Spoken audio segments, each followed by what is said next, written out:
Hello everyone, welcome to Saroj Mishra's YouTube channel में। YouTube channel पर आप सभी का बहुत बहुत स्वागत है। तो फिलहाल जो है बीपीएससी चेयरमैन जी का जो है एक इंटरव्यू जो है अभी फिलहाल ऑनलाइन चल रहा है और उसमें उन्होंने बताया है कि एग्जाम पैटर्न में बहुत बड़ा बदलाव करने जा रहे हैं। तो सबसे पहले हम सुन लेते हैं कि वो क्या बता रहे हैं, किस टाइप के चेंजेस एग्जाम पैटर्न में इस बार होने वाले हैं और उसके बाद जो है ऑनलाइन एप्लीकेशन की डेट कब से शुरू होने वाली है, क्योंकि 3 नवंबर से शुरू होने वाली थी और चेंजेस हो रहे हैं। नंबर ऑफ सीट बढ़ाए गए, नंबर ऑफ वैकेंसीज बढ़ा दी गई है। पहले 70,000 70,000 वैकेंसीज आने वाली थी और अब जो है लग रहा है 50,000 और जोड़ के 1,20,000 वैकेंसीज आएंगी। तो एग्जाम पैटर्न पे पहले सुन लेते हैं बीपीएससी चेयरमैन जी का जो बयान आ रहा है वो, उसके बाद देखेंगे ऑनलाइन एप्लीकेशन की डेट, फ्रेश डेट क्या आई हुई है। हुई उन सबको ध्यान में रखते हुए हम लोगों ने कुछ सुधार और कुछ परिवर्तन किए हैं। इसमें पहला सुधार तो ये हुआ कि जो परीक्षा 2 दिन हो रही थी पहले, उस परीक्षा को हम लोगों ने एक ही दिन कर दिया ताकि लोगों को अनावश्यक एक दिन नाइट हॉल्ट यहाँ न करना पड़े। काफ़ी लोगों को पिछले बार कठिनाई हुई थी इसके कारण से, तो एक ही दिन की परीक्षा हम लोगों ने बना दिया है। इसीलिए हम लोगों ने वो जो क्वालिफाइंग वाला जो क्वेश्चन है वो घटा करके उसको हम लोगों को 30 कर दिया है और 30 इसी में जोड़ दिया है। मतलब अब टोटल क्वेश्चंस हो जाएंगे 150, जिसमें से 30 रहेंगे क्वालिफाइंग नेचर के और भाग 1 होगा, भाग 2 होगा वही फिर से 40 और 80 का जैसे पिछले बार था। और इस परिवर्तन से एक और हम लोगों ने परिवर्तन किया है कि 2.5 घंटे की तो खैर परीक्षा होगी, लेकिन जो टाई ब्रेकर जो इस बार हम लोगों ने देखा कि टाई ब्रेकर में हमें कुल प्राप्तांक जब एक समान हो जाते हैं तो टाई ब्रेकर हम लोगों ने डेट ऑफ बर्थ हमारा था और उसके बाद अल्फाबेटिकल ऑर्डर में नाम था। तो इस बार हम लोगों ने इसमें थोड़ा सा परिवर्तन किया है और टाई ब्रेकर इस तरह से रहेगा कि चूंकि भाषा वाला तो 30 नंबर वैसे भी क्वालिफाइंग नेचर का मेधा में नहीं जुट रहा है, इसलिए टोटल फुल मार्क्स तो 120 नंबर ही होंगे जो भाग 2 और भाग 3 को जोड़ करके होगा।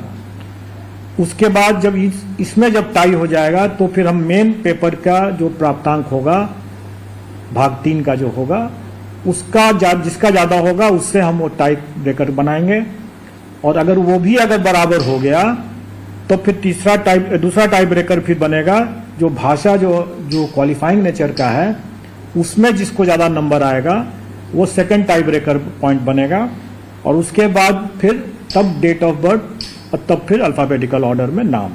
तो इससे क्या होगा कि मेधा को हम लोग ज्यादा मतलब तरजीह दे रहे हैं, ज्यादा प्रायोरिटी दे रहे हैं। इसके अलावा जो क्वालिफाइंग का जो 30% जैसे उसका पास मार्क्स रहेगा वो यथावत रहेगा और विद इन दैट 30 जो है क्वेश्चन जो होगा उसके अंदर 8 क्वेश्चंस जो रहेंगे वो अंग्रेजी के रहेंगे और 22 क्वेश्चन जो रहेंगे वो हिंदी के रहेंगे। ये पहले वाले उसी 30 क्वेश्चन में 8 क्वेश्चन जो रहेंगे वो अंग्रेजी के रहेंगे और 22 क्वेश्चन जो रहेंगे वो हिंदी के रहेंगे। टोटल 30 का रहेगा, लेकिन और 9 नंबर उसमें क्वालिफाइंग रहेगा उसका। उसके अलावा जो जीएस का और जो फिर मेन पेपर का जो 40 और 80 क्वेश्चन रहेंगे 120 वो पूर्वत मतलब पिछले बार की तरह ही टोटल पर जो जीएडी का जो मापदंड है क्वालिफाइंग कट ऑफ का वो वही रहेगा। सिलेबस का जो लॉजिक है वो वही लॉजिक इस बार भी रहेगा, मतलब कि जो एनसीईआरटी का जो पाठ्यक्रम है जो बच्चों को जो पढ़ाया जाता है वही पैटर्न रहेगा, वही, लेकिन स्टैंडर्ड ऑफ कोर्स उससे ज़्यादा रहेगा। स्टैंडर्ड वही रहेगा जो उनकी एलिजिबिलिटी में जो उनका रिक्वायरमेंट है, जैसे ग्रेजुएशन है तो ग्रेजुएशन लेवल चला जाएगा, अगर पोस्ट ग्रेजुएशन तो पोस्ट ग्रेजुएशन लेवल चला जाएगा। इस बार जो हम लोग नया जो एक हो रहा है वो मिडिल स्कूल का हो रहा है, तो वो एक नया एडिशन है। इसके अलावा जो टोटल जो वैकेंसी हो रही है उसमें संभव है कि जो टीआरई 1 के जो अवशेष रिक्तियां हैं उन रिक्तियों को इसमें जोड़ा जाएगा। लेकिन इसको थोड़ा सा ये कंफ्यूज ना करें कि टीआरई 1 के जो अवशेष रिक्तियां वही हैं जिसमें कि नियुक्ति संभव ही नहीं है, लेकिन जो डॉक्यूमेंट वेरिफिकेशन के दौरान जो रिक्ति उत्पन्न होगी, जो ड्रॉप आउट्स होंगे या डॉक्यूमेंट वेरिफिकेशन में जो असफल होंगे उससे जो उत्पन्न होगी जो रिक्ति, उस रिक्ति को पहले हम सप्लीमेंट्री रिजल्ट से ही पूरा करेंगे और अगर नहीं कैंडिडेट मिलेगा तभी वो रिक्ति जो है वो राउंड 2 में जाएगा, मतलब TRE 2 में तभी जाएगा। तो दोनों तरह की रिक्ति है, लेकिन उसके बावजूद भी आप लोगों ने देखा ही होगा कि चूंकि STET की परीक्षा 2019 के बाद नहीं हुई थी, तो कई विषय में ऐसे थे जिसमें कि कैंडिडेट्स बहुत कम थे और रिक्तियां ज़्यादा थी। इसे स्वाभाविक है कि उसमें हम कभी भी हम पूरी रिक्ति को तो भर नहीं सकते थे, तो वो रिक्ति तो खाली ही रहना था। तो वो रिक्ति जब खाली है तो वो रिक्ति TRE 2 में आ जाने की संभावना है, और उसमें जब जैसे ही शिक्षा विभाग हमें बताएगा वैसे ही हम लोग इसको भी जोड़ देंगे। तो हमारे विज्ञापन में भी ये रहता ही है शर्त कि ये घट बढ़ सकता है, उसी हिसाब से रहेगा। तो जैसा आपने अभी सुना कि चेयरमैन जी ने क्या बताया एग्जाम पैटर्न के बारे में, सिलेबस के बारे में और रिक्तियों के बढ़ने के बारे में बातें जो उन्होंने बताई, काफी इंपॉर्टेंट अपडेट था। साथ में तो यहाँ पर ये जो चीज निकल कर आई है कि भाषा अर्हता जो है 30 मार्क्स का क्वालिफाइंग रहेगा और सामान्य अध्ययन भाग 2 40 मार्क्स का रहेगा, विषय जो है 80 मार्क्स का।